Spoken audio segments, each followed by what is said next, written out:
আচ্ছা, এই পার্টটাতে আমরা একটু মনোযোগী হব। আজকে যে জিনিসটা জানবো তোমার কাছে মনে হবে যে খুবই সিম্পল একটা জিনিস, কিন্তু যথেষ্ট ঝামেলার। কীরকম ঝামেলার? ইংলিশে দুইটা ভার্ব আছে, কেন এই দুইটা ভার্ব মেইন ভার্ব হিসেবেও কাজ করে, আবার মোডাল হিসেবেও কাজ করে। এইরকম ভার্ব হচ্ছে ইংলিশে একটু কমই পাওয়া যায়, যে একই সাথে দুইটা হিসেবে কাজ করে। এই সেম জিনিসটা তোমাদেরকে মোডালস পড়ানোর সময় পড়াইছিলাম, হয়তো বা অনেকেই পাও নাই। তো জিনিসটা আমি আবারও হচ্ছে লিখে দিচ্ছি। নিড আর হচ্ছে ডেয়ার, মনে আছে? নিড আর ডেয়ার। নিড দিয়ে কি বোঝায়? কোনো কিছু দরকার বা প্রয়োজন। আর ডেয়ার দিয়ে কি বোঝায়? ওই যে তোমরা ইনবক্সে যে ট্রুথ অর ডেয়ার খেলো না, ওই ডেয়ার, সাহস করা কোনো কিছু। এখন এই যে নিড আর ডেয়ার, এই দুইটা যে আমরা পাইলাম, এই দুইটাকেই আমরা বলতে পারি যে এরা একই সাথে মেইন ভার্ব হিসেবেও কাজ করে, আবার মোডাল হিসেবেও কাজ করে। কিন্তু আমাদের দেশে এটাকে মেইন ভার্ব হিসেবে আমরা ইউজ করতে বেশি অভ্যস্ত। তো আমি একটু পরপর দুইটাই হচ্ছে একটু লিখে দিচ্ছি। নিড যদি হচ্ছে মেইন ভার্ব হিসেবে কাজ করে,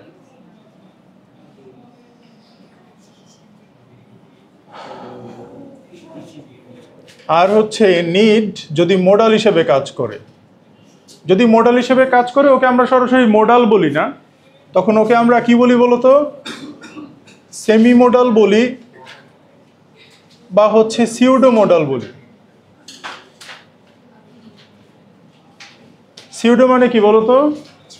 হ্যাঁ, ছদ্ম বা হচ্ছে ফেক। এটাকে ফেক মোডাল হিসেবে বলা হয়, যে পুরোপুরি মোডাল না আর কি। এখন মেইন ভার্বের পরে সেকেন্ড কোনো ভার্ব আসলে আমরা ইউজুয়ালি কি করি? একটা 2+ ভার্ব দেই। যেমন হচ্ছে আমরা যদি লিখি যে I want to have a cup of tea, তাহলে পরে আর একটা ভার্ব আনলাম এবং সেক্ষেত্রে আমরা কি করলাম? একটা টু অ্যাড করলাম না? তাহলে যেহেতু এটা মেইন ভার্ব, তাহলে আমাদের লিখতে হবে কিভাবে? যে I need dash do the work. এক্ষেত্রে আমরা লিখবো কি বলতো? I need to do the work. ব্যাস, হয়ে গেল। এখন যদি আমরা মোডাল হিসেবে লিখি যে আই নিড ড্যাশ, এখানে ধরো ডু দ্য ওয়ার্ক,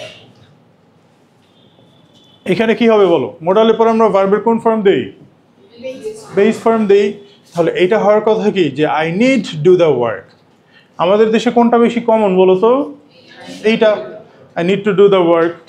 তো বেশি কমন হওয়াতে যখন আমরা I need do the work লিখি, আমাদের একটু শুনতে কেমন যেন লাগে। আমরা ইংলিশ তো ম্যাক্সিমামই হচ্ছে পরীক্ষা দিয়ে হচ্ছে শুনতে যেটা ভালো লাগে সেটা দিয়ে দিই, সেটাই হয়ে যায়, তাই না? এইটা একটা সার্টেন পর্যায় পর্যন্ত হয়। এসএসসি বলো, এইচএসসি বলো, এই দুইটা পর্যায় পর্যন্ত ঠিক আছে, কিন্তু পরবর্তীতে অ্যাডমিশন টেস্টে যেয়ে তোমরা হচ্ছে ধরা খাবা। তো এই জন্য আমাদেরকে সবভাবেই শেখা লাগবে, যতভাবে একটা সেন্টেন্সকে বলা যায়। কারণ কোনটা কিভাবে কখন পরীক্ষাতে আসবে এগুলো আসলে বলা কঠিন। এখন তুমি বলতে পারো যে ভাইয়া এইভাবে যদি গ্যাপ থাকে তাহলে তো আমরা স্বাধীন, টু ডু লিখতে পারি, চাইলে ডু লিখতে পারি। তোমার পুরোটা তোমার ইচ্ছার উপর ডিপেন্ড করে না? তুমি চাইলে এটাও দিতে পারো, চাইলে এইটাও দিতে পারো, কিন্তু সব সময় না তোমার ইচ্ছা অনুযায়ী লেখা লিখতে পারবা না।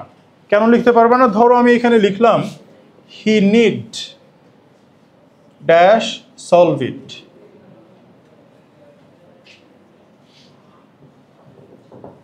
এইটা কি হবে বল? কি হবে এটা? টু সলভ হবে না। দেখো, হি এর পরে আমরা কি কখনো নিড লিখি? নিডস লিখি না আমরা, যেহেতু এটা থার্ড পারসন সিঙ্গুলার নাম্বার। আর যেহেতু আমরা নিড লিখছি, তার মানে এটা কি মোডাল নাকি মেইন ভার্ব? মেইন ভার্ব হলে তো এস দিতাম, আর মোডাল হলে আমরা কি করি? এস দেই না। যেমন আমরা কি কখনো লিখি যে হি শুডস, যে শুড হচ্ছে মোডাল, তাহলে হি আছে থার্ড পারসন, হি শুডস হয় কখনো? আমরা কি দিই? হি শুড দিই। তাহলে যেহেতু আমরা এখানে এস যোগ করি নাই, তার মানে এটা মোডাল নাকি হচ্ছে তোমার কি জন্য বলে মেইন ভার্ব? কি হবে? এটা মোডাল হবে। আর মোডালের পর আমরা ভার্বের কোন ফর্ম লিখি? সলভ লিখি, বেস ফর্ম লিখি। তাহলে এইখানে তুমি বাধ্য, তোমাকে সলভই দেওয়া লাগবে, টু সলভ দিলে হবে না। ওইখানে যেমন হচ্ছে চাইলে তুমি হচ্ছে টু ডু বা ডু যে কোনো একটা দিতে পারতা, এইখানে কিন্তু সেটা হচ্ছে না। আবার ধরো আরেকটা সেন্টেন্স লিখলাম যে হি নিডস ড্যাশ সলভ ইট। এইবার কি হবে বলো? To solve. ব্যাস। এখন তুমি চাইলেও হচ্ছে কি দিতে পারবা না? শুধু সলভ দিতে পারবে না। বুঝা গেছে বিষয়টা? আচ্ছা, এখন এটা যেহেতু মেইন ভার্ব, তাহলে এটা নেগেটিভটা কি হবে বলো? মেইন ভার্ব তো। ধরো আমি এরকম একটা সেন্টেন্স লিখলাম যে I want two do the work লিখলাম, এটাকে তুমি নেগেটিভ করো কিভাবে? আই ডোন্ট নাকি আই ওয়ান্টেন্ট লেখো? তাকে আর লেখো, কি লেখো? I don't want to do the work.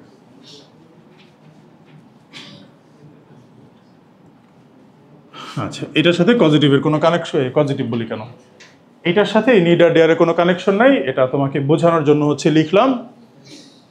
এবার এই যে এটা যেহেতু মেইন ভার্ব, তাহলে এটা নেগেটিভ কি হবে? I don't need to do the work. আর এইটা কি হবে বলো তো? ধরো এই যে শুড থাকলে আমরা কি করি? হি শুডেন্ট বলি না? তাহলে এইটা যেহেতু মোডাল, তাহলে আমরা কি করব? নিডেন্ট, যে আই নিডেন্ট ডু দ্য ওয়ার্ক। তাই বুঝছো সবাই? এখন যদি আমরা ট্যাগ কোয়েশনের বিষয়ে যাই, যে ভাইয়া এগুলাকে আমরা ট্যাগ কোয়েশন কিভাবে করব, আমি একটু মাঝের এই পার্টটা মুছে দেই, কারণ এটার সাথে নিড আর ডেয়ারের কোনো কানেকশন নাই, তোমাদেরকে বোঝানোর জন্য লিখলাম। বলো তো ভাইয়ারা, এই যে ফার্স্ট একটা I need to do the work, এটা ট্যাগ কোয়েশন কি হবে? যেহেতু এটা মেইন ভার্ব, তাহলে নিড ধরে করবা নাকি ডু ডাজ ডিড দিয়ে করবা? ডু ডাজ ডিড দিয়ে করবা, তাহলে এটা কি হবে? Don't I. বুঝা গেছে? আর এটা কি হবে বলো তো? হ্যাঁ, এটা হবে হচ্ছে নিডেন্ট আই। এটা কি হবে বলো তো? Do I. আর এটা কি হবে? Need I. ধরো আমরা যদি লিখি আই নিড এ কার, এই সেন্টেন্সটা বলো তো ভাইয়ারা, নিডটা কি মেইন ভার্ব নাকি মোডাল? মেইন ভার্ব নাকি মোডাল?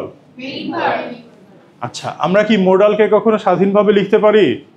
ধরো আমরা কি কোনোদিনও লিখতে পারবো আই ক্যান দ্য ওয়ার্ক? এরকম হয় কোনো দিন? আচ্ছা, তাহলে এটা যেহেতু শুধু একা একাই বসছে, আর কিছু নাই, তার মানে এটা কি মোডাল নাকি মেইন ভার্ব? কারণ মেইন ভার্ব একা একা বসতে পারে, মোডাল কখনো একা একা বসতে পারে না। তাহলে যেহেতু এটা মেইন ভার্ব, তাহলে এটা ট্যাগ কোয়েশ্চেন কি হবে? হ্যাঁ, ডোন্ট আই। বুঝতে পারছো বিষয়টা? আচ্ছা, এখন প্রশ্ন হচ্ছে এই সব ট্যাগ কোয়েশ্চেনের কি দরকার আছে? নিড আই, নিডেন্ট আই, কেন এইভাবে এগুলো বলেই না ট্যাগ কোয়েশ্চেন। নর্মাল কিছু ট্যাগ কোয়েশ্চেন আছে, ওই isn't it, don't you, don't I, do I, এই টাইপের বেসিক কিছু। আমরা যেগুলো জোর করে হচ্ছে আমাদের দেশে যে বোর্ড কোয়েশ্চেনে যা যা আসে, কেন এই অটেন্ট আই, নিডেন্ট আই, ড্যারেন্ট আই, এগুলো কখনো ইংলিশে আমি অ্যাটলিস্ট শুনি নাই, কিন্তু আমাদের দেশের পরীক্ষাতে এগুলো আসে এবং তোমার অ্যান্সারও লেখা লাগবে। ইভেন ওই যে কিছুক্ষণ আগে বললাম না যে থ্যাংক ইউ এর ট্যাগ কোয়েশ্চেনও বাংলাদেশে আস বোর্ডে, এবং থ্যাংক ইউ ট্যাগ কোয়েশ্চেন কি হইতে পারে বলো তো? থ্যাংক ইউ মানে হচ্ছে আই থ্যাংক ইউ, তাহলে এটা ট্যাগ কোয়েশ্চেন কি হবে? Don't I. ধরো তোমার টিচার তোমাকে খাতা দিচ্ছে, তারে বললো তুমি থ্যাংক ইউ ডোন্ট আই, দেখো সেই হা করে থাকবে, সেই পড়াচ্ছে আবার সেই হা করে থাকবে, যেটা কি বলবো। তো এগুলো সব উদ্ভট জিনিস, এগুলো আমাদের দেশে জোর করে হলেও পড়ানো লাগে, আর কিছু করার থাকে না। তবে এখান থেকে ভালো কোয়েশ্চেনও হতে পারে। কীরকম ভালো কোয়েশ্চেন হতে পারে? যেমন আজ থেকে 2-1 বছর আগে মেডিকেলে এখান থেকে একটা কোয়েশ্চেন আসছিল। কীরকম কোয়েশ্চেন? তারা বলছিল যে নিচের কোন ভার্বটি একই সাথে ভার্ব এবং মোডাল হিসেবে কাজ করে? অনেকগুলো ভার্ব দিছে, তার মধ্যে নিড দিছে, অ্যান্সার কোনটা হবে? নিড হবে। অর্থাৎ এই জিনিসটা তুমি ক্লাসে শিখলা ক্লাস 9-এ বসে, আর পরীক্ষাতে আসলো কখন এটা? সেই যখন তোমরা হচ্ছে অ্যাডমিশন টেস্ট দিবা তখন। বোঝা গেছে? আমাদের পুরো পড়াশোনার জার্নিটাই হচ্ছে এরকম, আমরা হচ্ছে সমুদ্রের পাড়ে বসে বসে নুড়ি পাথর টোকাচ্ছি, এবং এটা ফিউচারে যে আমাদের কাজে লাগবে। কারণ অ্যাডমিশন টেস্টটা জাস্ট হচ্ছে 11-12-এর উপর বেস করে দেয় না, তোমার সারা জীবন ওইটা ওইখানে যে হচ্ছে রিফ্লেক্টেড হবে। তো এই জন্য যাই পড়ো না কেন সব কিছু একটু ডিটেলসে পড়া লাগে। তোমাদেরকে একটা কথা বলছিলাম, একটা পিচ্চি ছেলে আলামিন ভাইয়ের কাছে গেছে হচ্ছে টর্কের ম্যাথ নিয়ে। তো আলামিন ভাইয়া বললো যে তুমি এত পিচ্চি মানুষ কলেজে পড়ো কিভাবে? বলে না ভাই, আমি তো কলেজে পড়ি না, আমি তো ক্লাস 8-এ পড়ি। টর্কের ম্যাথ হচ্ছে কলেজে এইচএসসিতে, সে 8-এ বসে টর্কের ম্যাথ সলভ করে। তো মানুষ কত আগে যাচ্ছে, তুমি নিজেকে আর কত পিছিয়ে রাখবা, তাই না? ওদের সাথেই তোমাদের একটা সময় ফাইট করতে হবে। তো এই জন্য জানার পরিধিকে কখনো লিমিটেড রাখবে না, যত বড় বেশি জানা ট্রাই করবা। এটা তো হলো নিড। ডেয়ারও সেম। ডেয়ারের বিষয়টাও যদি আমরা লিখি তাহলে আমরা এইভাবে লিখব। ধরো হচ্ছে আমরা হি দিয়ে লিখি যে হি, এটা যদি মেইন ভার্ব হয় হি ডেয়ার্স, ধরো টু গো দেয়ার। আর যদি হচ্ছে এটা নেগেটিভ করি তাহলে কি হবে? হি ডোন্ট, না সরি ডাজেন্ট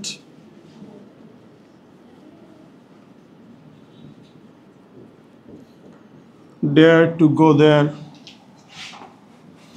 তারপরে হচ্ছে এটা কি হবে বলো তো? আইনা দিয়ে হি দিলাম, হি ডেয়ার গো দেয়ার। তারপরে কি হবে? হি ডেয়ারেন্ট গো দেয়ার। এটা ট্যাগ কোয়েশ্চেন কি হবে? He dares to go there, doesn't হি।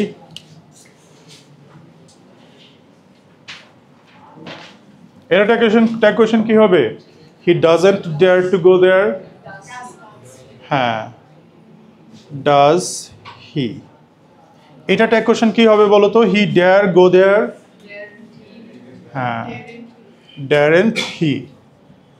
খুবই অদ্ভুত শোনায়, তাও লিখবা, কি আর করার, পরীক্ষায় তো আস। এটা কি হবে বলো? হ্যাঁ ডেয়ার। তোমার জীবন নিয়ে তোমার রাষ্ট্র মোটেই চিন্তিত না, এই জন্য এইসব লেম জিনিস আমাদের হচ্ছে শেখা লাগে। তো নিজের চিন্তা নিজেরই করা লাগবে, কিছু করার নাই। আমরা এইগুলা ফলো করব, শিখবো, মার্কস পাবো, কিন্তু এর বাইরে তোমার নিজের শেখার জায়গাটা ঠিক রাখবা। আমাদের যে হচ্ছে এই যে যা যা হচ্ছে পরীক্ষায় আসে, কারিকুলামে যা যা আছে অত্যন্ত করাপ্টেড আর অত্যন্ত ফালতু জিনিস। তো এগুলোই আমাদের ফলো করা লাগবে, আর কিছু করার নেই আমাদের আপাতত। এতটুকু বুঝছো সবাই? কারো কোনো প্রশ্ন বা কনফিউশন থাকলে বলো।